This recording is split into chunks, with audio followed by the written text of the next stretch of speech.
მოგესალმებით ძვირფასო ტელემაყურებლებო და რადიო მსმენელებო. ეთერშია კვლავ მედია კავშირი ობიექტივი, ეს გადაცემა სოციალური თემატიკაა. მე ჟურნალისტი ირმა ჯანგირაშვილი გახლავართ. ჩვენ ყოველ შაბათს 12 საათზე და 30 წუთზე ხვდებით ერთმანეთს. მინდა გამოვაცხადო კვლავ ჩვენი პირდაპირ ეთერის ტელეფონის ნომერი 2388 105 სკაიპის მომხმარებლებმა აკრიფეთ ლათინური ასოებით ობიექტივი 2, ხოლო რადიო მსმენელებმა გვისმინეთ ტალღაზე FM 105 და 1. ასევე ჩვენს მომსახურებას ასე ვთქვათ, დაემატა მოკლე ტექსტური შეტყობინება, თქვენ შეგიძლიათ თქვენი აზრი დააფიქსიროთ და გამოგგზავნოთ მოკლე ტექსტურ შეტყობინებაზე. შემდეგ ნომერზე 95 501 შეგახსენებთ, რომ ეს მომსახურება ფასიანია და მისი ღირებულება შეადგენს 1 ლარს. ასევე ტრადიციულად მე ვაცხადებ ჩემს მობილურს, რომელზეც შეგიძლიათ დამიკავშირდეთ გადაცემის დასრულებისთანავე 599 73 12 02. გუშინ 13 ნოემბერს მართლმადიდებლურმა ეკლესიამ 100,000 მოწამის ხსენების დღე აღნიშნა. მეტი ხისხიძე სრულიად საქართველოს პატრიარქმა მისმა უწმინდესობამ ილია მეორემ პარაკლისი გადაიხადა. დედაქალაქში დილიდან ლოცვითა და გალობით მოეწყო ფეხით მსვლელობა, რომელიც ძველ თბილისში დასრულდა.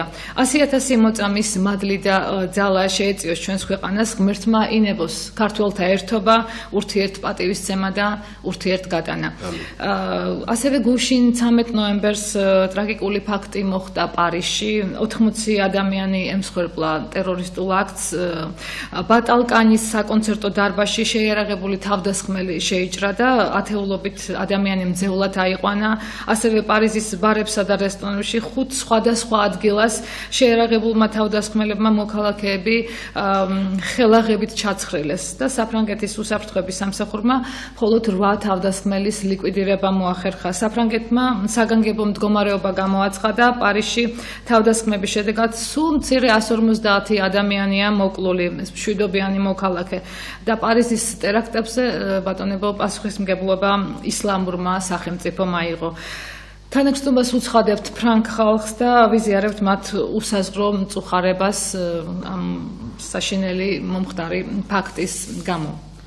რაც შეეხება დაუბრუნდეთ საქართველოსში და თქვენ იცით რომ კვლავ პატრიოტთა ალიანსის ლიდერები ქალბატონი ირმა ინაშვილი და მისი მხარდამჭერები კვლავ განაგრძობენ უკვე მე-7 დღეა შიმშილობის აქციას. აქცია კვლავ გრძელდება მიუხედავად ასეთი გაუსაძლესი პირობებისა. ქალბატონი ირმა და მისი მხარდამჭერები არაპირებენ ვთქვათ უკან დახევას. 2 დღის წინ კი სასტუმრო ქორთიად მარიოტში ჩატარდა შეხვედრა უჩიპო პირადობის მოწმობების დაშვებასთან დაკავშირებით. შეგახსენებთ, რომ აი სიმბოლური რაღაცნაირად 100,000 ხელმომწერთა მოთხოვნას სწორედ მხარი დაუჭირა პარლამენტის უფლებათა დაცვის კომიტეტმა რეკომენდაციის სახით. თუმცა იუსტიციის სამინისტრო არ ითვალისწინებს კომიტეტის რეკომენდაციას და მოსახლეობის აზრს, რომ დაუშვას ალტერნატიული მოწმობები მსგავსად მრავალი ქვეყნისა. წინა მთავრობისგან განსხვავებით არის მცდელობა, რომ მოიძებნოს ალტერნატიული გზა, მაგრამ ხალხს შედეგი აინტერესებს ბუნებრივია. ეს შედეგი კი სამწუხაროდ მთავრობისგან არ ჩანს. მოსახლეობას აიძულებენ აიღონ კვლავ ელექტრონული ID ბარათები. მოთმინებასაც ბუნებრივია საზღვარი აქვს. ადამიანები სამოქალაქო პროცედურებს ვერ ასრულებენ, ვერ სწავლობენ, ვერ მუშაობენ, ვერ იღებენ პენსიას, ვერ მონაწილეობენ არჩევნებში და ასე შემდეგ. ამ ყველაფერს დაერთო ისიც, რომ სატელევიზიო ქსელში გახშირდა ადამიანის ხელში ჩასადგმელი იმპლანტის რეკლამები, რომელსაც მთელ რიგ ქვეყნებში ნერგავენ სხვადასხვა საბაბით სამედიცინო თუ უსაფრთხოების დაცვის კუთხით. და არის რეალური საშიშროება, რომ საქართველოშიც დაიწყონ აი ამის დანერგვა, ასე ვთქვათ.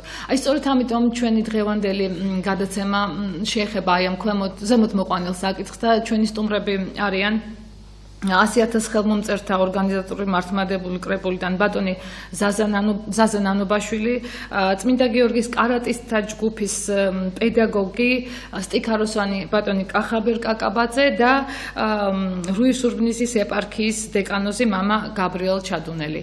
მოგესალმებით ბატონებო, დაგლოცება. მოდით ბადნოკა ზაზა უკაცრავად უპრიანი იქნება თქვენი დავიწყოთ ამ თემაზე საუბარი, რომელიც არაერთ გზის იყო წარმოჩინებული და გაჟღერებული, ну საზოგადოება ზონებრივია ბევრი რამიცის, თუმცა ამას წინა თქვენ ჩაატარეთ, როგორც ახლა ვთქვი, პრესკონფერენცია ქორთიათ მარიოტში, გამოხმაურება გარკვეულწილად ალბათ კი არა უფრო იყო, მაგრამ მოდით უფრო ფართოდ ვისაუბროთ აი ამ თემაზე და რეალურად მართლა განგაში ზარებს უნდა შემოუკრათ, არ ვიცი, ეს ჩემი სუბიექტური აზრია. ბრძანეთ. მოგესალმებით კიდევ ერთხელ და ჩვენ არაერთ გზის გაგვიშუქებია აი ამ ობიექტივის ეთერიდან თუნდაც ამ თემასთან დაკავშირებით და იყო პერიოდი, როცა მხოლოდ ამ ეთერიდან გვიხდებოდა კიდეც, ესეც ახლა მხოლოდ ქებით არ ვიტყვი, ფაქტი არის ესეთი, ну შემდგომ რაღაც საზოგადოების რაღაც ნაწილიც დაინტერესდა. მივიდა საკითხი მთავრობამდე და მივიდა საკითხი ასე ვთქვათ იმ დონემდე, რომ პარლამენტარებმა დაუჭირეს მხარი და ადამიანის უფლებათა დაცვის კომიტეტმა, მაღალ ორგანომ დაუჭირა მხარი ამას, რომ ეს არის ადამიანის უფლებათა შელახვა და არღვევა, რომ საქართველოში არ შეიძლება არაფრით რომ მოქალაქე განიცდიდეს ასეთი ასე ვთქვათ ჯერ იძულებას და მეორე კუთხით კიდევ უკვე წლებია, როცა მაგერ ახალგაზრდები გამოვიდნენ იმ დღეს და უკვე მე-5 წელიწადია, მე-6 წელიწადია სწავლა უნდათ ვერ სწავლობენ, არჩევნებში უნდათ მონაწილეობა ვერ იღებენ, აგერ სპორტსმენები გასვლა უნდათ ვერ გადიან და პრაქტიკულად იზოლაცია ადამიანის და რამდენად ესეთი კომფორტი თუ ასეთი მეორე კუთხით შექმნილი აი ეს რეკლამირება რომ თითქოს ეს ყველაფერი ელექტრონული სისტემა ასე ვთქვათ ხალხს ემსახურება, რამდენად ემსახურება ხალხს, რატო ემსახურება და რა შეემსახურება, ესეც მოკლედ შეგვიძლია ვთქვათ. რა თქმა უნდა რომ ჩვენ ქვეყნის რიგი მაგალითები ჩამოუტანეთ, იმიტომ რომ დღეს მაინც საკუთარი თვითყოფადობა ნაკლებად გაგვაჩნია, ესეც უნდა ითქვას, რადგან თვითყოფადობა არ გაგვაჩნია და დამოკიდებულები ვართ ყოველთვის სხვის აზრზე, ამიტომაც ის სხვისი აზრით ჩამოუტანეთ, რადგანაც ესე გაორებულები ვართ და ცოტა ასე ვთქვათ, კნინი მდგომარეობაში ვართ. ამიტომ სხვისი აზრით ჩამოუტანეთ იგივე სხვადასხვა ქვეყნების და კიდევ მადლობა მინდა აქედან ვისარგებლო და გადაუხადო იგივე უფლებათა დაცვის კომიტეტს, ამიტომ მათ კიდევ უფრო დამატებითი ცნობებიც მოიძიეს სხვადასხვა ქვეყნებში პრაქტიკის, როდესაც ასე ვთქვათ, ნათლივ გამოჩნდა, რომ სხვადასხვა ქვეყნებში არსებობს ეს მეთოდიკა, რომ ადამიანებს ან საერთოდ საკონსტიტუციო საბჭომ ბევრგან დაბლოკა აბსოლუტურად ეს საფრანგეთი ავიღოთ, იტალია ავიღოთ, ბევრგან საერთოდ არ მიიღეს ეს თემა. ანუ უჩიპო პირადობის მოწმობებზე. უჩიპო პირადობის მოწმობებზე და ბევრგან კიდევ აბსოლუტურად ეს ალტერნატივა დაიშვა და ნუ კიდევ უფრო რადიკალური, როდესაც უკვე ისეთი მაღალ ასე ვთქვათ ტექნიკურ სახელმწიფოში, რომელსაც დიდი ბრიტანეთი ქვია, სადაც დაინერგა და უარყვეს, ანუ ნახეს, ცადეს ყველაფერი და არ მოეწონათ და გააუქმეს ეს ელექტრონული მმართველობა. ხო, ასე ანუ ესე იგი ჩამოუტანეთ ყველაფერი მაგალითად, როცა უკვე მსოფლიომ ეს ფაქტი დაინახა და როცა უკვე ასე ვთქვათ უარყოფილია ეს ფაქტი, აი სწორედ საქართველოში მაშინ დაიწყო დანერგვა. მე პატარათი შევეხები. დავა ბოდიშ ვიხდი და ძალიან დავა კონკრეტოთ, ასე თქვენ ბრძანდებით საქართველოში 100,000 ხელმომწერის, ასე ვთქვათ, შემგროვებელი ხელმომწერი შემგროვებელი. ეს სახელწოდებები უბრალოდ ალბათ ჭირდება ხოლმე მე პრეს-რელიზისთვის და ასე ვთქვათ ტელევიზიისთვის. რას იცით ბატონოზაზა, რომ 100,000 ადამიანმა დიახ, 100,000 ადამიანმა უარი თქვა. კი ბატონო, სიმბოლურია, რა თქმა უნდა, მე ხა ზუსტად აღარ დამითვლი 100,000 შემდეგაც მოიტანეს ბევრი ფურცლები, ალბათ იქნება 100,000, ჩვენ გვალ რიცხვებს ვიძახით, თორსა 200,000 მიაღწევს, მე ვიტყვი რომ 200,000 იქნება თქო. არა, მე რას ვამბობ, იცით ბატონოზაზა, მაპატიეთ რამ რომ გეჭრებით კიდევ ერთხელ, აგერ 18,000 ადამიანი გამოვიდა ახლახანს ქალბატონ ირმაინაშვილის მიერ და პატრიოტთა ალიანსის მიერ მოწყობილ მიტინგზე, რომელიც არჩევნების გაყალბებას ეხებოდა და ამ დროს კიდევ უბრალოდ პარალელი მინდა გავავლო და აგერ თქვენი 100,000 ხელმოწერა და რატომღაც ორივე ფაქტი გარკვეულწილად არის რაღაც იგნორირებული. არის ისეთ საერთოდ პატარა გულისატკენი თემა, ჩვენ ახლა დიდად პოლიტიკაში შეიძლება ვერ ვერკვეოდეთ, მაგრამ მოქალაქეები ვართ და უყურებთ და გულის ტკივილი გვაქვს, რა თქმა უნდა, რომ საერთოდ არ ვიცით ალბათ აი ეს შინაურ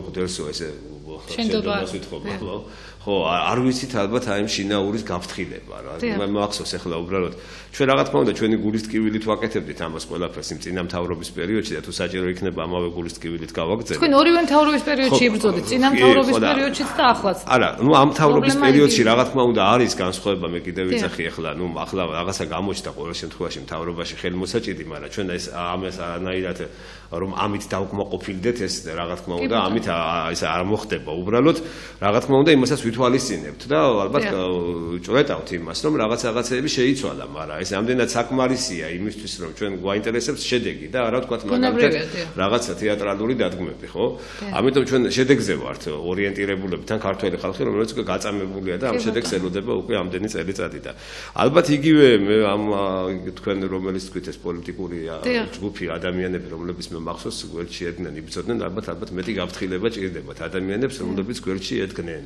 მეტი გაფრთხილება ჭირდებათ მეტად უნდა გაუფრთხილდნენ იმიტომ რომ მე სხვა ძალებს ვერ ვხედავ რომლებიც ისევ რო დაჭირდეთ თქვათ მაგალითად აი ამ ეროვნულ ქართულ თემატიკას ვინ დაუდგება გვერდში და ამიტომაც ალბათ მეტი ერთმანეთის მეტი გაფრთხილებაც გჭირდება ადამიანებს ხო და რა ვიცი მეტმა ძალა მისცეთ ყველას ვინც გულწრფელად საქართველოსთვის და ვინც ჩვენი ქვეყნისთვის იბრძვის და ცოტა თემიდან გადახვევა იქნება მაგრამ მე რაღაც ახლა უცბად თავშესწი აზრი მომივიდა ქართველმა ქალებმა აგერ ჯერ უცხოეთში ყოფნით მოდით გარკვეულწილად გადაარჩინეს თავიანთი ოჯახები და აქაც ახლა ქართველი ქალები რაღაც იბრძვიან მართლა თავგანწირვით ჩვენს მამაკაცებთან ერთად ბუნებრივია იცი რა ნამდვილად ვერ დაუკავშირებ ახლა აქ რო იბრძვიან ნამდვილად უფრო აღმატებული თემა არის ახლა იქიდან რო რაღაცა ასე იცი რა მე ემიგრაციაზეც მაქვს შეხებული და ემიგრანტების ფილმებშიც ვეხები მე რა თქმა უნდა თანაუგრძნობ ყველას ვინც არავის არ ვაკრიტიკებ არა მაგრამ რაღაც განსხვავებები უნდა ვისწავლოთ თქვათ მაგალითად ადამიანი რისთვის ადებს თავს და რისთვის იბრძვის კეთილი კარგით აღარ შეგეკამათებით მოდით საჭმელისთვის ბრძოლა სხვა არის და სამშობლოსთვის ბრძოლა სხვა არის კეთილი რაღაც განსხვავოთ კი კარგით თუმცა ისიც არის გარკვეულწილად ოჯახის დონეზე გმირობა რასაკვირველია კეთილი ბრძანეთ რაღაც შეგაწყვეტნეთ ხო აი ესე იგი აი მე მაინც პატარა მოკლედ მინდა საზოგადოებას კიდევ აუხსნა იმიტომ რომ მთელი ამდენი წლის განმავლობაში აბსოლუტურად მუშაობდა პროპაგანდა რომ თავიდანვე ჩაირთო ეს პროპაგანდა რომ თავიდანვე შავბნელ ძალებად გამოვიყვანეთ ამიტომაც მომიხდა ესეთ ევროპული მაგალითების ჩამოტანა და მე კიდევ უფრო ცოტა შეიცვალა ასე ვთქვათ ამ კუთხით და ეხლაც ვთქვათ მაგალითად პრიმიტიული მიდგომებს ნახავთ აი ძველი ნაციონალური ეგრევე ვცნობ ხოლმე გადაგვერდზე Facebook-ზე რო შეხვდათ ვინც ამ სიტყვას მხოლოდ ულოგიკოთ ისვრეს აი ბნელებოდ კიდევ თქვათ მაგალითად ისევ არიღებთ ისევ რაღაც ეშმაკი გეჩვენებათ და რაღაც ესეთი შეხვალ ნუ ის იქაური ისინი ფრიალებს ლოზუნგები აბსოლუტურად იმათი ხო იმათი რაღაც ორად არის გაყოფილი თითქოს ხო იმათი პროპაგანდა და ძალიან სამარცხვინოა რომ იმათ პროპაგანდის მსხვერპლი ბევრი გახდა კიდევ საქართველოში იმიტომ რომ თემატურად ძალიან ვერ ჩაუღრმავდნენ ამ თემას ჩვენ კიდევ გეუბნებით რომ ხალხმა დაიწყო ბრძოლა როცა საიდენტიფიკაციო ნომერი გაჩნდა როცა მე გეუბნებით უკრაინაში მოლდოვაში გააპროტესტეს ეს მომენტები საზოგადოება იქიდან მოემზადა ჩვენთან იმ პერიოდში სამოქალაქო ომი ვძვინვარებდა და არც შეგუკითხნენ ისე მიიღეს როგორც იგივე აიდი ბარათი არც მაშინ შეგუკითხნენ პროექტები გადის 10 წელიწადი მსჯელობისაგანია 20 წელიწადი სინოდები იხილავენ აქ აბსოლუტურად ესე მიიღეს და დაიწყეს მტკიცება და პროპაგანდა რომ ეს არის კარგი ვინც არ მიიღებს ის არის ჩამორჩენილი და ჩვეულებრივ ესეთი ტერორისტული იზოლების გზით დაიწყეს საზოგადოებაზე ამის გავრცელება და ჩვენთან ელექტრონული მოწმობების შემოტანა ახლა ეს რომ საიდენტიფიკაციო ნომერი იყო ძირი მე ამას ამოქმედება ჭირდება მუხტი ჭირდება ეს იყო ადაპტაცია ელექტრონული სივრცე ანუ ელექტრონულ სივრცეში ადამიანებს ახლა მაღაზიაში აფთიაქში სადაც კიდე შეხვიდეთ ციფრული საქართველოს პროექტი რომელიც წინამთავრობის დროს დაიწყო და ამ მთავრობამ გააგრძელა და ვერაფრით ვერ ეწინააღმდეგება სამწუხაროდ იმიტომ რომ ჩვენ თავისუფალი საქართველოს არ ნიშნავს იმას რომ ასე თქვა დაჭირებული ქართველების საქართველოს მივიღოთ ბოლოში ეს ნამდვილად არის ესეთი გინაც საჭმელები და გინაც სულაც საკვები იყოს ესეთი საქართველოს ესეთი დაკნინებული ქართველები ჩვენ არ გვჭირდება მე პირდაპირ მინდა ვთქვა და ეს ასე ვთქვათ სადაც კიდე აფთიაქში სადაც კიდე გასამართი ბენზოგასამართზე მიხვიდეთ სადაც კიდე აბსოლუტურად ყველგან შეგაკითხებიან ეს არ გეკონოთ რომ შემთხვევით გეკითხებიან რომ თქვენ გააქვთ აი ბარათი თქვენ ეს ადაპტაციაა ქართული ანუ ელექტრონულ სივრცეში უნდა საქართველოს მოსახლეობა ესე უხეშად ვიტყვი შეყარონ და ამას ემსახურება იუსტიციის სამინისტროს და უდიდესი თანხები იხარჯება რომ თუ უფასოდ თუ იქითკენ ანგარიშზე რაღაცის დატანით თუ რაღაც თანამ სამსახურში პრაქტიკულად გაჩნდა უკვე ფენები თუ აიდი ბარათი გაქვს იღებენ თუ არა გაქვს აიდი ბარათი უკვე ეს მომენტები გაჩნდა აეროპორტშიც ჩვენ მოგზაურობთ და როგორც რეჟისორს მიხდება და ჯერჯერობით ძველი საბუთებით მადლობა უფას ჯერ მაქვს ვადა და ასე ვთქვათ რომ მივდივართ იქ პრივილეგირებულები არიან ეს ელექტრონული მოწმობების და აგერ ჩვენი ერთ-ერთი საბაჟოს იმაზე გააჩერეს ჩვენი საპატრიარქოს იმით წამოსული კურსანტები რომ გადაიღეს ხელი რომ დაადეს იმით ჩიპით ასე ვთქვათ რომ გაიარეს აი ამ იმპლანტით. ხომ არ ჯობს ეს ყველაფერი რაც თქვენ საუბრობთ ვაჩვენოთ. მე მინდა მივიდე იქამდე რომ ესე იგი აი ეს ელექტრონული ორ სიტყვით ვიტყვი კიდე რომ ეს ელექტრონული სისტემა ადაპტირება რომ გაიარა ხო მესამე ეტაპი არის ასე ვთქვათ აი დაიჩიპა ყველაფერი დაშტრიხკოდდა ყველაფერი აბსოლუტურად საჭმელის ასმელი ყველაფერი აბსოლუტურად ელექტრონული სივრცის იმ ერთი ფანჯარაში გავლის გარდა რომელიც ბაზაში უნდა მოხდეს პური ყველი აბსოლუტურად რაც კიდე ვთქვათ ცოცხი თუ ნებისმიერი ნივთი ტრანსპორტი თუ რაც არ უნდა იყოს ბილეთი თუ რაც არ უნდა იყოს ეს ყველაფერი აბსოლუტურად უკვე ერთ ბაზაში ხდება. ეხლა დარჩა ერთი რამე რომ სულიერი საგნები ხო სულიერი საგნები დაიწყეს პირუტყვებიდან და ამთავრებენ ადამიანით. პირუტყვებს გაუკეთეს ჯერ ყურზე ეს ჩიპები და უკვე იციან არის სპეციალური ასე ვთქვათ ბაზები სადაც უკვე პულს დააჭერენ და ცხოველები თავისით მოდიან იმ ასე ვთქვათ ფერმაში. ნუ კარგია ეს ცხოველი როცა ესე მოდის ემორჩილება პატრონს, მაგრამ ძალიან ცუდია პულსო დააჭერენ და ადამიანები გამორბოდნენ ესე.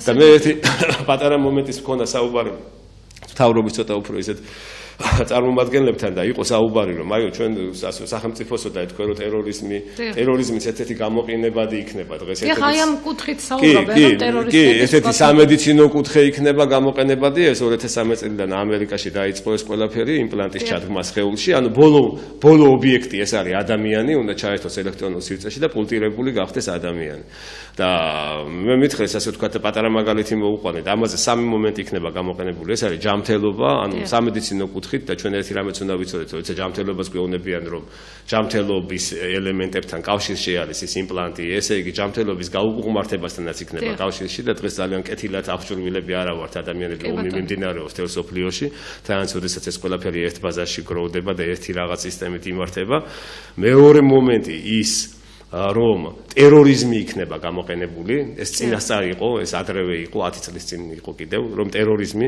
როდესაც ტერორისტული ფაქტები ამას შეგნებულად შეუწყობენ ხელს, ესეთი, ესე ვთქვათ, ჭკუა გადამხდარი ადამიანები არსებობენ, მაგრამ ამას შეუწყობენ ხელს და მოხდება ასე ვთქვათ ამ კუთხითაც და დღეს ევროპაში მიმდინარეობს ამის რეკლამირება. დაკავება ამ არა, აი ტერორისტები შევარდნენ, გააკეთეს და მე ასე ვთქვათ ბავშვები, აი გერმანიაში მაგალითად ჩასვლის დროს ფრანკფურტში მაგალითად ერთ-ერთ სკოლაში მე თვითონ შევესწარი, როდესაც ბავშვებს სკოლაში გაკვეთილებზე უთხრეს, რომ შევიდნენ და უთხრეს, რომ ჩემი მეგობრის შვილიც იყო იმ სკოლაში და რომ ასე ვთქვათ ჩანთაზე გაგიკეთებთ ასე ვთქვათ ჩიპს და თქვენი ბავშვი ტერორიზმისგან იქნება დაცული, რომ თქვენ აღარ ინერვიულოთ, რომ სკოლაში რო ასე ვთქვათ ბავშვი რო წავა, ანუ ასე იგი რაღაც ან სადმე დამალულ ადგილას ხეულზე გაუკეთებთ ისეთ ბავშვს ამ ჩიპს და ის ასე ვთქვათ თქვენ შვიდად იქნებით, მშობლები შვიდად იქნებით. კი, ეს ტერორიზმიც იქნება ერთ-ერთი ასე და უკვე გაჩნდა, აი შვეიცარიაში გაჩნდა და იტალიაში კიდევ ასეთ როდესაც უკვე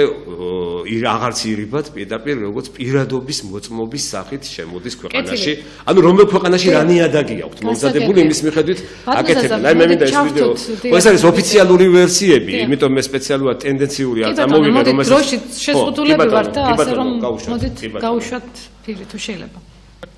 Частная компания из Швеции вшивает своим сотрудникам подкожные электронные чипы. Официально это делается для того, чтобы работники фирмы «Эпицентр» в Стокгольме могли попасть в офис без своих пластиковых удостоверений личности. Процедура имплантации в ладонь напоминает обычную подкожную инъекцию, а делают ее профессиональные татуировщики. Беспроводное устройство позволяет не только открывать двери, но и запускать компьютерное оборудование. Критики столь радикального вливания в век высоких технологий считают, что таким образом начальство получает и доступ к другой информации о своих работниках. Например, местонахождение, самочувствие или наличие алкоголя в организме. А значит, сотрудники с чипами не смогут симулировать болезнь или солгать о пробке по пути на работу. რეკლამას უკეთებენ, კი ბატონო, რომ ასე თქვა ალკოგოლს გამოიცნობსო ისო, ანუ ყველაფერს იმას იზავსო შიგნითო და ესე იგი რეკლამირებას ასეთი რეკლამირებები გაჩნდა ევრონიუსზე, ასეთი რეკლამირებები და მე აღარ მინდა თქვა ერთ-ერთ ჩვენ გავაფრთხილებთ აქედანაც, ჩვენ ტელევიზიაშიც არის მცდელობები ასეთი რეკლამების მე ვიცი რომ შესული არის ასეთი რეკლამების გაშვების და ამაში საკმაოდ თანხასაც იხდიან და მე მინდა ვთხოვო რომ ამაზე აუცილებლად იქნება ხალხიდან რეაქცია. ეს არ არის უბრალო თემა, ამას ეს არის ამსჯელო თემა და ეს მინდა ასე თქვა ყველა მიცოდეს და სულ ერთ პატარა დადებას ვიტყვი და ამით დავამთავრებ ამებას. როდესაც მქონდა მე მთავრობის წარმომადგენლებთან გვითხრეს რომ აიო ესო გვიადვილებსო ჩვენო მეორე მხრივო ასეთიო კონტროლიო გვიადვილებსო ადამიანებთან ანუ ესე იგივე დანაშაული იგივე ასე ვთქვათ აი ესეთი ბრძოლას ხო კი კრიმინალთან და ამასთან ბრძოლა ძალიან გვიადვილებს ეს თემა და მე მაშინ ვთქვი რომ აი რამდენი ვარ საქართველოში ხო 5 მილიონი დღევანდელ ტექნიკით არ არის არც ვარ ხო რამდენიც ვარ არ არის ვთქვათ მაგალითად ძალიან ძნელი 5 მილიონი პატარა ოთახი გავაკეთოთ ხო გუკებით რა ის საგიჟეთში რომ არის ხო დაუდგათ ინტერნეტი კომპიუტერები ყველაფერი ამ ადამიანებს სადაც კიდე გაიქცნენ თავი მიარტყან ასე ვთქვათ არაფერი არ დაემართებათ და საერთოდ ტერორიზმი აღარ იქნება რა მაგრამ ამათ ადამიანები აღარ ერქმევათ ამათ ერქმევათ აღარც პირუტყვები რა ერქმევათ უკვე აღარ შეიძლება ადამიანის თავარი ღირებულება არის თავისუფალი ნება მე წინა წელს სად ვიყავი სექტემბერში უკვე ვეღარ მალავ ამას უკვე ან მობილური საშუალებით ან იმის საშუალებით ყველაფერი იციან და ეს ჩადგმული იმპლანტი კიდე მობილური პლუს აი ეს ელექტრონული მოწმობა ერთად ორივე ანუ ოფიციალური პლუს კიდევ ასე ვთქვათ GPS-ი ხო ერთად გაერთიანებული ძალიან საფრთხილოა და მე მინდა რომ საზოგადოება მიცოდეს ჩვენ რა საიდან რატო დავიწყეთ ეს ბრძოლა და ეს ბრძოლები არც უნდობლობას უცხადებ ყველა ამ პროცესს საიდენტიფიკაციო ნომრიდან დაწყებული დამთავრებული აქამდე ხა მეუბნებიან იცი რა აი ბოლო როცა მოვა მე რა ვიცი ბოლო როცა მოვა შუაში რომ მოიწადინოს იგივეს გამკეთებელმა რა იგივე იმ ხელის ანაბეჭდის სახით იგივე იმ ფოტოს სახით იგივე იმის სახით რა ვერ გავიკე შერცხვება ამის გაკეთების თუ ახლა ხო კარგით ბატონო ზაზა მოდით მე არ ვიცი რომ გინდა თუ არა ეს საბოლოო ან ეს არის მაგრამ საფრთხილო რო არის ამაზე ხმა უნდა ვისაც ის მინოს ბატონო ზაზა ბატონო კახა თქვენ დიდი ხანია ბრძანდებით ასე ვთქვათ ჩიპიანი უჩიპო პირადობის მოწმობების მომხრე უჩიპო პირადობის მოწმობის მომხრე და მებრძოლი ბრძანდებით აი ამ თემასთან დაკავშირებით მოდით თქვენი აზრით დააფიქსირეთ თუ შეიძლება გაგახაროთ რომ მოგვიწვიეთ და ამ ტელევიზიის მადლობელი ვარ თქვენი მადლიერი ვარ და ყველა იმ ადამიანის ვინც აქ ხელმძღვანელი ბრძანდება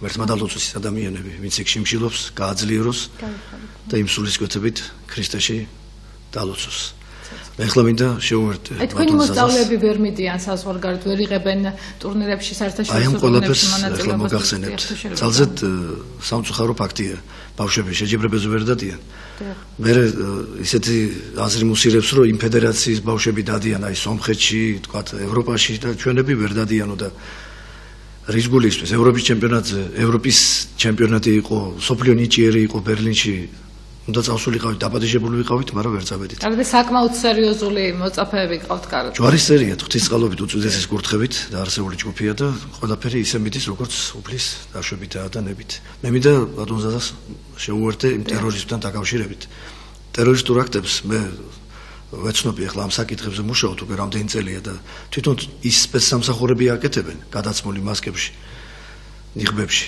და ატარებენ ტერორისტულ აქტებს, აფეთქებენ კორპუსებია, ხალხს ხოცავენ და მერე აბრალებენ ვიღაცას და მერე ხალხს აშინებენ, აი შენ თუ თავისუფლება გინდა, შენ თავისუფლებაზე ვარი უნდა თქვა და დაიჩიპო.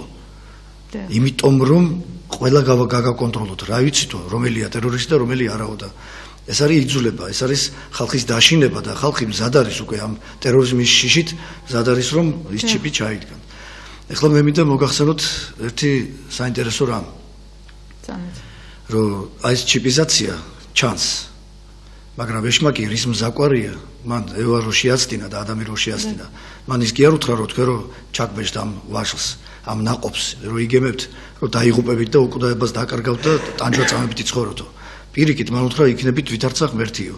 ხო და ასეა ეხლაც მზაკვარის მზაკვარია რო არ მოგატყუებს. ისინი დღესდღეობით უკვე მტკიცდება და ეს 100%-ით დამტკიცებული ამბავია, რომ ქართულად ქვია ანტიქრისტეს ბეჭედი, ხო, მაგრამ ის სამი მხეცია და მხეცის ნიშანი. თვითონ მხეცი გაშიფრულია, სიტყვა მხეცი ნიშნავს მიწიდან ამომავალი, ესე იგი მიწისგან დამზადებული კომპიუტერი. კომპიუტერი დგას იუსის სახლებში, რატოა საშში ID ბარათს აღება, იმიტომ კი რომ ის ID ბარათია. ბატონო კახავერ, უნდა შეგაწყვეტნოთ მობილურით შემოვიდა მაყურებელი და მოდით შემოვიყვანოთ და შემდეგ განაგრძეთ თუ არ შეწუხდებით. გისმენთ პირდაპირ ეთერში ბრძანდებით. გამარჯობათ, მოგესალმებით, დიდი პატივისცემით ამ თემას რომ შეეხეთ და ამ თემაზე რომ ზრუნავთ. რა თქმა უნდა, პროცესები, რომელიც პირველ რიგში ევროპაში ათეიზმის დანერგვას უწყობდა ხელს, ეს ამისთვის იყო მიმართული, რომ საზოგადოებაში წმენა და ეს მიმართულება არ ყოფილიყო ღრმა შინაარსიანი ადამიანის გულში, რომ შემდეგ აი ეს პროცესები, რომელიც ეხლა მოვიდა ტერორიზმის დონეზე, რომელიც მეცვეთანხმებით მეგობრებს, რომ ეს არის ესე იგი თავიანთი უტყუობით, ესე იგი ხელშეწყობით და ასე შემდეგ, რომ ეს იყოს ესე იგი უსაფრთხო განსხვავების ერთ-ერთი ელემენტი, რა თქმა უნდა, ჯანდაცვასა და რა თქმა უნდა, ეკონომიკასთან დაკავშირებით. ეს სამი ეფექტი ცდილობენ რომ აამუშავოს. ესე იგი, ბატონმა თქვა, რომ 100,000 პატივისცემით ისე ვიძახი, 100,000 ხელმოწერაა შეგროვებული და მე მინდა ვკითხო მას. მე როგორც ვიცი, საქართველოში 100,000-ზე მეც არაა აღებული და უფასოდ გთავაზობდნენ ჩვენ ამას, მაგრამ გასწუნებთ, რომ ვისაც უნდა და უკვე აიღებდა და ვისაც არ აქვს ის რამდენია მაინტერესებს, მე მგონი 500,000-ზე მეტია და ხელისუფლებას მინდა უთხრა, რომ მხოლოდ იმის თქმა, რომ ჩვენ ერთსქესიან ქორწილებას არ დაუშვებთ, ეს ვერც ვერავინ გააკეთებს იმას, იმიტომ რომელი ხელისუფლებას ამას დაუშვებს, არჩევნებამდე შეიძლება. ანუ მარტო ეს ლაპარაკი არ კმარა. ისეთი ქმედებებია საჭირო, რომელიც ეროვნულ საზოგადოებას უნდა სულისკვეთება აქეთკენ აქ, რომ ეს ჩვენ დაახლოებაც კი არ მოხდეს ამ პროცესებთან და შეგუება, რაც ამ ქვეყანაში და სხვა ქვეყნებში უფრო მეტად ხდება. დიდი მადლობა და მადლობთ ასეთი კაცი. გაიხარეთ, დიდი მადლობა ზარისთვის. მე მგონი ბატონზასაც თქვენ უნდა უპასუხოთ, ხო? ეს არ არის, მე კიდევ ვიმეორებ რა, ჩვენ ბევრჯერ გვაქვს ხოლმე ეს რაღაც ცოტა მე ჯერ კარგად არ მომისმინა 100,000 პირობითია თქო და ბევრი არიან ალბათ. რაღაც თქმა უნდა იუსტიციის სამინისტრო ამას ცდილობს, რომ იძულების წესით რაც შეიძლება მეტი გახადოს, მან განაცხადა კიდეც უკვე არჩევნებრივი ელექტრონული ელექტრონული შეგვიძლია უკვე შედგეს, რომ ანუ ამით პატაკი ჩააბარა, რომ ჩვენ თქვენ რომ დამნიშნეთ, მე ამას ვამართლებო, ასე ვთქვათ, ვიც დანიშნა, ავანთ, ეხლა თვითონ უკეთ იცის, ხო, ასე ვთქვათ, ეს ჩანს, ხალხის ამას უყურებს. ხო, მეორე კუთხით, ეხლა ეთყობა რჩება ხოლმე, იმისი არ იყოს, რომ იძახდა, რომ 80%-იო ჩემ მხარეს არისო და ID ბარათის მომხდარი არისო და ქვევით რეაქციაში, გადაცემაში წარწერაზე გამოკითხვაში ეწერა, რომ 80% მოწინააღმდეგე არის ID ბარათის, ხანდახან ცოტა რჩება ხოლმე ჩვენ მინისტრს რაღაცეები, ძალიან ელემენტარული რაღაცეები, რომ როცა იძახის ესეთ განცხადებას, უნდა გაითვალისწინოს, რომ ბევრი ჯერ კიდევ უჩიპო პირადობის მოწმობით 60%-ზე მეტი საქართველოში ჯერჯერობით არსებობს ადამიანები, რომლებსაც პირადობის მოწმობა უჩიპო მოქმედი აქვს. ჯერ არ ჭირდება საერთოდ ID ბარათი. ოს არჩევნებს აპირებს. ესე იგი ამ 60%-ს ხო საერთოდ უგულებელ ყოფს.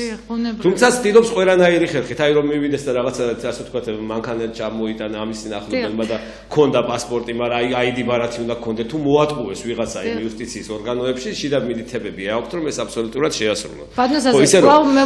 პატარა ერთი მომენტიც მინდა უთხრა, რომ ურა იმით ეს აპოკალიფსში დაგვიწერდნენ, რომ რევოლუციებით და რაღაცებით მოხდება. ზოგს გონია, რომ ჩვენ რო ვამზადებთ, რომ იმ მომენტში თქვას ხალხმა, არა ეს ნიშნავს ამ გინას 5-6 წლის მანძილზე და გინას მამები ამასთან დაკავშირებით ეს იქნება მამა აკაკი იქნება მამა გაბრიელი იქნება ნებისმიერი ორ სიტყვას ვიტყვი ორ სიტყვას ზოგს გონია რომ ეს არის ან ორთქლის გამოშვება რაღაც და აკნინდებენ და შეურაცხყოფას აყენებენ ღვთის სიტყვას რა ადამიანს ეს რომ მე გააკეთებინე რომ ამ დროს თქვა არა და ამისთვის მოამზადო ეს არის ყველაზე მე ვიტყოდი უდიდესი ბრძოლა და ცოტა ასე ვთქვათ ეს ცოტა სხვა თემაა რა სულიერი თემები არის ამით რაღაც მუშტების ქნევით ეს თემები არის მობილურით მაყურებელს და შემდეგ ისევ ბატონი კახაბოს მუშტების ქნევით ზოგადად გისმენთ პირდაპირ ეთერში ბრძანდებით თეატრალური მასკარა ალო მოგესალმებით გამარჯობა დიდი მადლობა ესეთი გადაცემისათვის კახა მოგიკითხავ კახა ჩოყადავ რეკავს მამა ვარ ბერიშვილის მომეკითხე კოჩა და წარმატებებს გისურვებთ. კარგი ხალხი ხართ თუ ასე გადაცემას. დიდი მადლობა. მადლობა. ბატონო კახა, მოდით განაგზეთ და შემდეგ მამაოსაც დავუთმოთ სიტყვით, რომ გადაცემა უკვე თითქმის დასასრულს უახლოვდება. მე მინდა აი წეგან ახსენა, რო დარეკა წეგან. უფასოდ რო არიგებდნენ და ხალხი მივიდა და აიღეს. უფასო ყველი არის სათაგურში, ხაფანგში და ეს ხალხიც იმ სათაგურში მოხვდა. ეხლა მინდა აღვნიშნო რა ჩანს ეს იმპლანტი, ოფიციალურად გვაჩვენებენ ამ იმპლანტს, სპორტში არ ახლა, სპორტში ვარ 30 წელია, 31 წელია, მწვრთნელი ვარ და ვიცი, მარჯვენა ხელს უკნევ და ჩუმად ურტყა მარცხენა ხელს. გაჩვენებენ ჩიპიზაციას, ეს საშიშია ძალზედ, ეს ჩიპიზაცია რატო მე ძაღლი და კატა ვარ უკაცრავად, იმ ძაღლს კატასაც რატო ჩაუნდერგეს, ხო? რა არჩევნებში უნდა მიიღონ მონაწილეობა, იქნება ID ბარათების დაურიგონ და ეს ჩიპი ძალზედ საშიშია, მაგრამ მანამდე სანამ ეს ჩიპიზაცია საქართველოს შემოვა და ჯერჯერობით არ ჩანს, მარტო ცხოველებზე ჩანს, მანამდე ბავშვები სკოლას ვერ ამთავრებენ, ინსტიტუტში ვერ აბარებენ. ამ დროს იძულება ხდება, რომ გინდა თუ არა ID ბარათი აიღე, არა და მთავარი არის რა, პირადი ნომერი. პირადი ნომერი ყველას გვაქვს მონიჭებული ჩვენი დებართვის გარეშე და დანომრებრივად. პირადი ნომრით შეუძლია ყველა ახალგაზრდას ბანკში, სკოლაში, გამოსტაზე დააშვებინოს თავისთავად. ეხლა მე რითქმა მინდა, ამ პირად ნომერს თავის შტრიქ-კოდით, შტრიქ-კოდში ჩასმულს როგორც პროდუქტზე, მარგარინის პაჩკაზე, სნიკერზე, კოკა-კოლას ბოთლზე დადებულია და სკანერს რო ატარებენ და მე იმას მთელ ინფორმაციას გებულობენ, ასე სურთ და უკვე ახორციელებენ იუსის სახლებში. მთელ სოფლიოში და განსაკუთრებით საქართველოში. უალტერნატივოდ, გინდა თუ არა მიტანილი სურათით არ გიკეთებენ და გინდა თუ არა იქ უნდა დაждე რობოტ აპარატთან და გადაიღო სურათი. აუცილებლად იქ უნდა გადაიღო. ამხელა რობოტ აპარატი ციფრულ ფოტოს რა თუნდა. შეიძლება უბრალოდ აპატარეთ, მაგრამ ეს ადებს შტრიქოც. აი ხლა თქვენი ხილავთ გადაცემას. დაუშვათ თუ ორწუთიანი კი და შეხედა ეს პროფესორ აკადემიკოსი ამბობს და მე მაყურებელია, მაგრამ მაპატეთ მაყურებელს ჯერ ვერ შემოვიყვან უკაცრავად თუ შეიძლება გაუშვით. აი ლაზერით შუბლზე შტრიქოდის დადებაზეა საუბარი. Ровную объемную информацию уже ни с кем не спутать, и можно было идентифицировать человека по ней. В этих вот еще аппаратах, которые занимаются оцифровкой, предусмотрены лазерные установки. Достаточно интересные лазерные установки. Они наносят на тело человека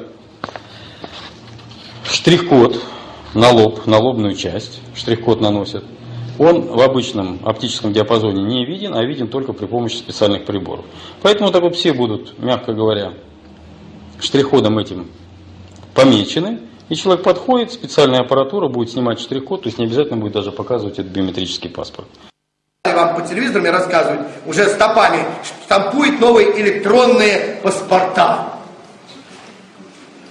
Когда эти электронные будут паспорта выдавать, вас будут снимать роговицу глаз.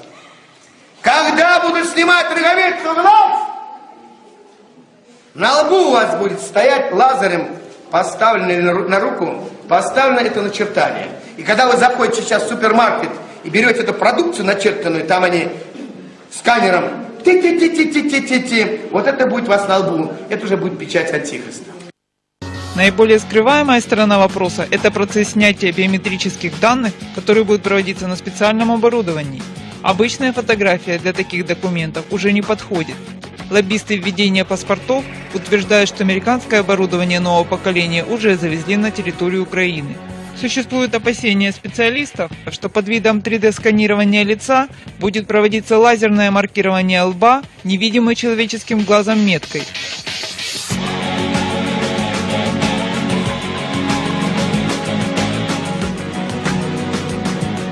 О том, что такая возможность маркирования уже апробирована, можно убедиться на официальном сайте запатентованных в США изобретений. После нанесения штрих-кода человек опознается компьютером как товар, так же легко, как и пачка маргарина.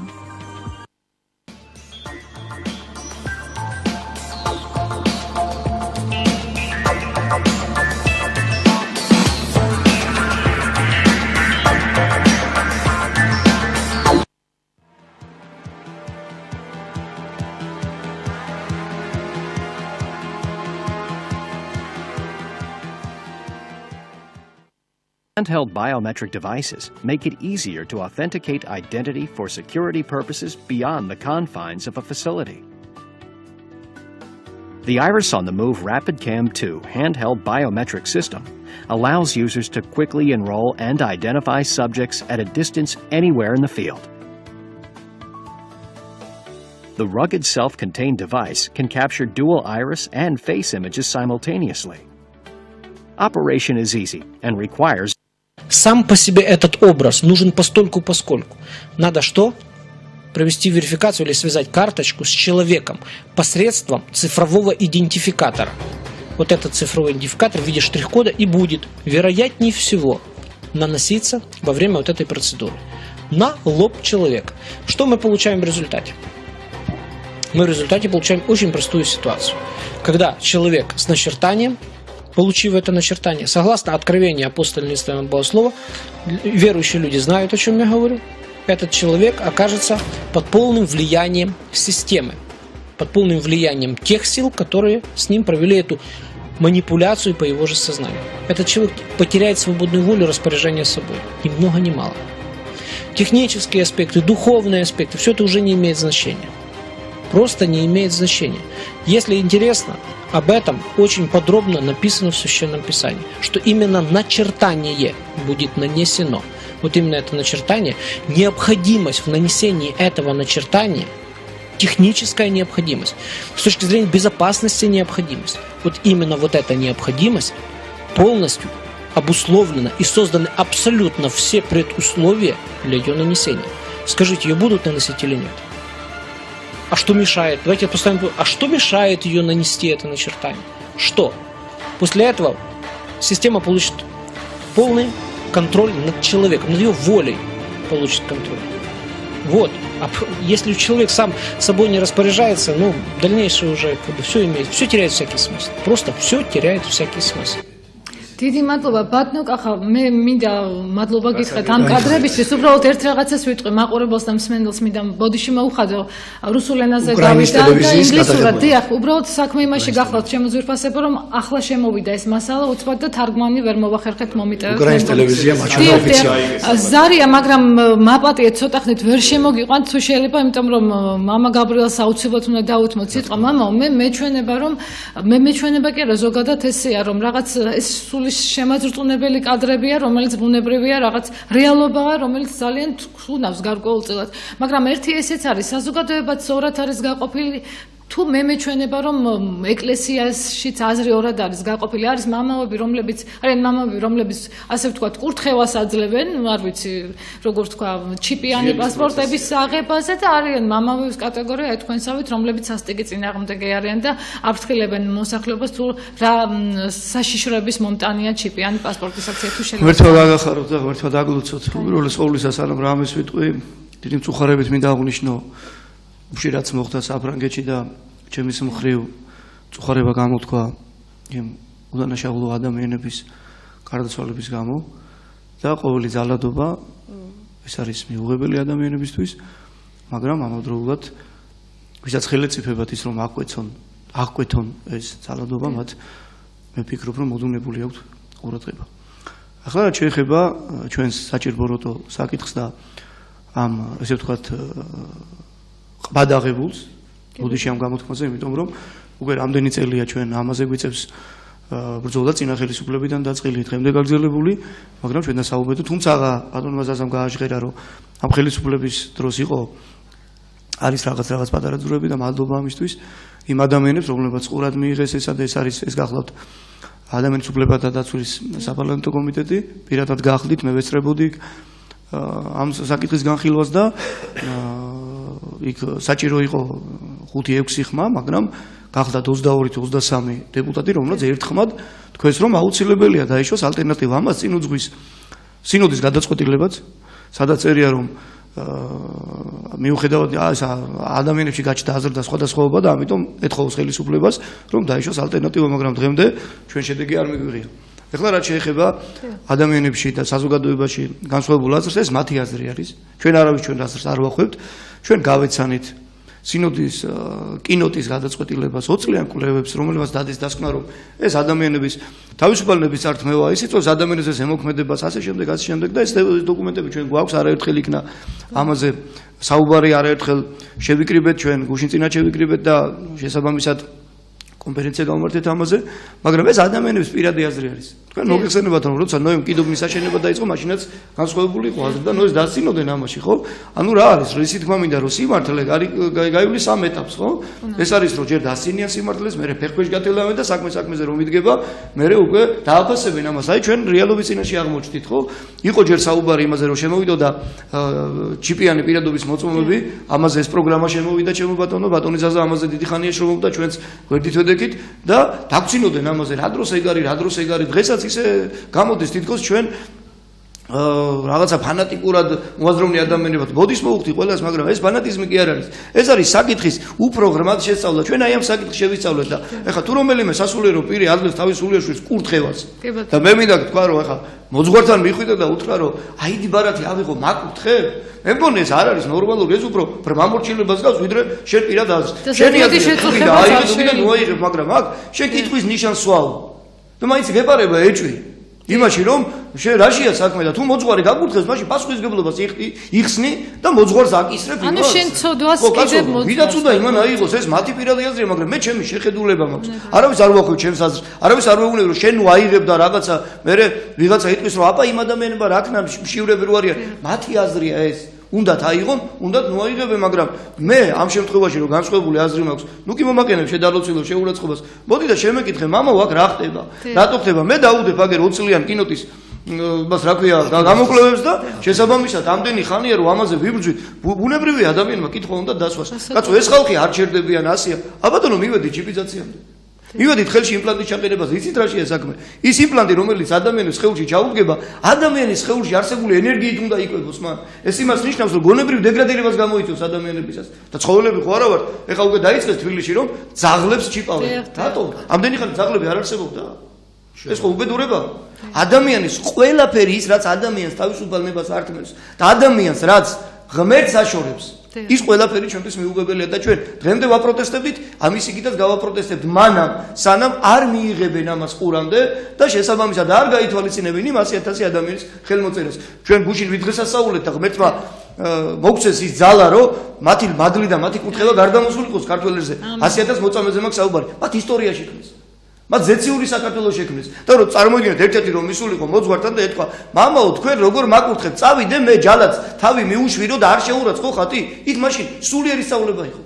და ზნეობრივად იდგნენ ის ადამიანები, მათ გაიმარჯვეს სიკვდილზე. მაგრამ დღეს როცა შენ გაჭეჭებენ ამას ხელში, იქ ფასუკლებენ, აქ საჩუქრად არიგებენ. გუშინ წავიკითხე ინფორმაცია, რომ იუსტიციის მინისტრაო 1660 რაღაცა პატიმარი გაათავისუფლაო ფულის გადახდითო და საჩუქრად გადასცაო. ეს ხო რაღაცა იმას გავს. პროპაგანდა უკვე ეს იმის, რომ მაინც და მაინც ადამიანებმა მიიღონ, მაინც და მაინც ადამიანები დაიჩიპონ.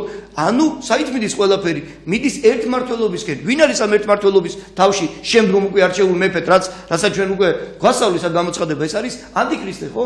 კარგი, ჩვენ გვეძახიან იმას, რომ აქ სად არის ეშმაკი, იქ სად არის, სად დაინახე ეშმაკი? ეშმაკი პირველად ვერ დაინახა, ეშმაკი შენში დავამდება. შენში იქნება მისი საქმიდან გამომდინარე და ისევე როგორც ღვთის სიყვარული, უფალი არცად არ შეხვედრია, მაგრამ ჩვენ გვწამს მისი ცხოველსყოფელი ძალისა, ხო? ამას გარკვევა უნდა, გარჩევა უნდა, ადამიანებმა უნდა ეჩიონ, სად არის კეთილი, უნდა ეჩიონ, სად არის ბოროტი. ჩვენ რომ გამოდივართ, შენ დალოცილო და გიხსნით და გეუბნებთ, რომ ადამიანებო, ეს საჭიროება, ეს ნუ კი გაგულანძღავთ ამაში. კარგი, არ ითვალისწინებ ჩვენს არს. კი ბატონო, აგერ გზახსნილია 4-ვე კუთხე, მაგრამ შემოტრიალდები, ეჭვი გეპარება და იმიტომ გულანძღავ. ეჭვი გეპარება, რომ შეიძლება ეს ადამიანები მართალნი იყვნენ. ბუნებრივია, ფაქტის საფასია. ჩვენ ნახეთ ყველაფერი, ხო? მიდის ადამიანი თავისი ნებით იყენებს იმპლანტს, ხო? ბუნებრივია. რატომ არის მარხვა? ადამიანმა გაიხსენოს ის, რაც შემქმნელის შეურაცხყოფა იყო. შემქმნელი გეუბნება, ხო? შენ მოგეცა თავისუფალი ნება და თავისუფალი ნები დაირჩიე. ადამიანებამ რო შეცოდა, ან რო შეცოდა და ღმერთმა არ იცოდა? ეს უბრალოდ რა არის, იცით? ესე მოახვია ადამიანებს აზრი, რომ ტერორისტებისგან ჩვენ გამთავისუფლდებით. თავად შექმნეს ტერორისტული სამსახური. როგორც დღეს სოფლიოს და სახელმწიფოს არ შეუძლიათ რომ აღიკვეცო იარაღი, ვინ არის იარაღის მიწოდებელი ტერორისტებზე? ლოგიკურია, ხო ის ქვეყანა რომელიც ამბობს რომ ჩვენ ტერორისტები გვანგრევენ. შედალოცილო თუ გაგრეს ნუ გამიყიდე იმას იარაღს. სომალელი მეკობრეებიო, ძარცვავინო გემებსო. რა გახდა ერთი სომალელი მეკობრეების რაღაცა დაკავება, ხო ეს ხო ხაფარია ეს ყველაფერი. მაგრამ ეს მათ ჭირდებათ. ჭირდებათ იმიტომ რომ კაცობრიობა შემცირდეს. ყველა გზას ხმარობენ ამისთვის. ომი ყველაფერ ჩამოგვაწერსო, ხო? საშინელებაა ეს. უდანაშაულო ადამიანი ადააშავა იმას 50 ადამიანმა, მიხვედი აფეთქე და ჩიპიანი პასპორტი ან იმპლანტი დაიცავს იმათ, გურას უკაცრავთ. ნუ ესე ასე ვთქვათ ესეთი უსაფრთხოების ისინი არის. არ არის ეს უსაფრთხოება, სწორედ მართვა ადვილია მე რეკლამებია. ადამიანთა ჯგუფი ზის არიან ადამიანთა ჯგუფი შეგროვილი და ისინი ფიქრობენ რომ კონკრეტული ადამიანები ხო იყვნენ დამომრილები. ჯერ როგორ დაიწყო ეს ხო ერთიანად არ შემოსულა. ეს რო პირდაპირ შემოსულიყო, დაუშვათ აიდი ბარათი, არავინ არ აიღებდა ამას, ხო? ამას წიგნიწყო და წინა ეტაპები. იყო საიდენტიფიკაციო კოდი. შემდეგ რა მოხდა? ეროვნულობა ამოიღეს, მამის სახელი ამოიღეს. ნელა წავიდა ეს ყველაფერი. მერე შემოვიდა საბარათე, სახელფასე ბარათები, მეტროს ბარათი, აპტეკის ბარათი, თურმე კომფორტული აღმოჩნდა. მერე აღმოჩნდა რომ ეს რო ბევრი ბარათები გაქვს, მოდი ეს ბარათი ერთ რაღაცაში მოგროვდეს. ეს აიდი ბარათი შემოვიდა რისთვის? ყველა სოციალური პირობა დამოკიდებული იყოს მასზე. დენის გადასახადი, გაზის გადასახადი, მგზავრობა, ვაჭრობა, ფული მიმოქცევაში, ხელის მიმოქცევაში და ბუმაში აღარ იქნება, ფული იქნება ბანკში, ადამიანს ჩაირიცხება აქ რაღაცა ხო? რა უნდა კიბერთექნოლოგია ახლა? მე თქვენ გეტყვით დაცულია სისტემა? ვიღაცამ გატეხა ბანკიდან გაიტანეს ფულები და კონკრეტული ადამიანის მონაცემების მოპოვებას რა უნდა? ხო, ეს ყველაფერი სწორედ აქეთ მიდის, მაგრამ გუბედურება იცით რაშია, რომ ამდენი ხნის განმავლობაში ჩვენ წინა ხელისუფლებისაც, ამ ხელისუფლებისაც და მე მადლობა მინდა კიდევ ერთხელ თქვა აი ამ ტელევიზიისთვის, რომ ალბათ პირველი იყო ეს ტელევიზია, რომელიც გვერდში დაგვიდგა და გაგვაჟღერებინა ეს ჩვენი რა ქვია. თორე ლამის ერთი წელიწადი ვიდექით იუსტიციის სახლთან. სიცივეში მივდიოდით პარაკლისებს ვიხდიდით, ხალხი გადიოდა და დაგვცინოდა კაცო. შედალოცილო ლოცვითი მსვლელობას დაცინვა გიაქვს და გვერდში დგომა უნდა. არა, მე ნამდვილად დაგიდასტურეთ მამაო, რომ პირველი იყო სწორედ მედიაკავშირი ობიექტივი და მისი ხელმძღვანელობა ქალბატონი ირმაინელის უბრალოდ რა არის იცით პასუხი რომ არ არის რა გახდა შედალოცილო თუ ერთ-ერთი რელიგიის კონვენცია შენ აძლევ იმის ალტერნატივას რომ მამაკაცები ჯახში არ წავიდნენ და მათ ეს აქვს შედალოცილო სახელმწიფოში ცხოვრობ და შენ უარს აცხადებ ქვეყნის დაცვაზე და ამბობ რომ მე ჩემი რელიგიური მწამსი არ მაძლევს ამის უფლებას. ბიჭო, შენ თუ რელიგიური მწამსი არ გაძლევს, შენ დალოცვილო. მე ხო ჩემი შეხედულება, მე ჩემი მოქალაქეობრივი ვალი, ჩემი ქართველობა, ჩემი მართლმადიდებლობა, მე არ მაძლევს ამის უფლებას, რომ ვიღაცა მე ტოტალურად მაკონტროლოს. და ჩემი ენერგია, შიგნით არსებული ენერგია თავისი რაღაცა კომფორტული ცხოვრებისთვის გამოიყენოს და ხო შეიძლება გაითვალისწინო ჩემი აზრი ჩვენს უკან განანის 100,000-ზე მეტი ხელმომწერი. ეხლა არ არის პირობითად ვამბობთ 100,000. ამიტომ ძალიან ბევრი არის. ამდენი ჩვენს გვერდით წვიმაში, ქარში, სიცხეში ეს ხალხი ჩვენს გვერდით დგას. მაგრამ ელემენტარულია, ხო, იცით რა მომენტია, რომ შორიდან ვიყურებ, ვიღაცა მაიღო ეს და მე ვფიქრობს, მამაო მაზიარებს რო ავიღე, კაცო, შენი აზრია რა ვარ, ჩვენ კაცობრიობის იმიდან სიიდან კი არ ვაგდეთ ვიღაცებს, მაგრამ თუ უნდა აიღოს, მაგრამ შეხედულება აქვს სხვანაირია. ხვალდაზე როცა იგივე სიტუაცია აღმოჩნდება, როცა ჩიპიზაცია იქნება უკვე ხელში დაყენებული, მე უკვე მართლა ვეღარ იტყვიან ამის აღებაზე უარს. იგივე პრობლემის წინაშე აღმოჩნდებით. რასაც დღეს ვარ, იგივე დაგჭირდება საქმის ყიდვა, იგივე დაგჭირდება მგზავრობა, იგივე დაგჭირდება გადასახადები და ეს ყველაფერი აკინძულია ამაზე. რომ შემდეგ უკვე ადამიანები აკონტროლონ და ბოლოს თქვან რომ აი მსოფლიო ომშია და მოდი აგეთ მსოფლიო გავაერთიანოთ და იყოს ერთი არჩევნები და ავირჩიოთ ერთი ლიდერი. ეს ერთი ლიდერი ჩვენ გარდამოცემ და გამოცხადებიდან ვიცით რომ ეს არის ანტიქრისტე. ანუ დიდი მადლობა მამაო, გადაცემას ვასრულებთ ბატონ ზაზა, ვერაფერს ვერ გასწავლეთ. 80%-ზე მეტი დღეს სურათ ცოტა სხვანაირი არის. არ არის მომხრე ამ აიდი ბარათების საქართველოს. დღეს სურათი შეიცვალა. ესე რომ ისინი დაეშვას ალტერნატივა, რო დაეშვას ალტერნატივა, თითქმის მთელი საქართველოს ალტერნატივას აიდოს ეს იცოდი. მე დარწმუნებული ვარ ამაში რა. იმიტომაც არ უნდა თეთრად არუშევს. კეთილი, მოდით დავასრულეთ გადაცემა. ძალიან დიდი მადლობა იმისათვის რომ გამონახეთ რო და მობრძანდით. მოდით ასე ვთქვათ, ჩემო ძვირფასო ტელემაყურებლებო და რადიო მსმენელებო, ვისაც ყური აქვს ისმინოს, ჭეშმარიტება კარზე აკაკუნებს და გაგვეღოს სამ ჭეშმარიტებისთვის და ჩემი დღევანდელი გადაცემის სტუმრები იყვნენ. ბატონი ზაზა ნანობაშვილი, ბატონი კახაბერ კაკაბაძე და მამა გაბრიელ ჩადუნელი. ძალიან დიდი მადლობა კიდევ ერთხელ რომ იყავით ჩვენს გვერდით. დიდი მადლობა ჩემო ძვირფასო ტელემაყურებლებო და ბოდიშს გიხდით რომ მაყურებელთა ზარები, ასე ვთქვათ, აქტიური იყავით, მაგრამ ვერ შემოგიყვანეთ დროის სიმცირის გამო. კიდევ ერთხელ გემშვიდობებით, კეთილი სურვილებით, კარგად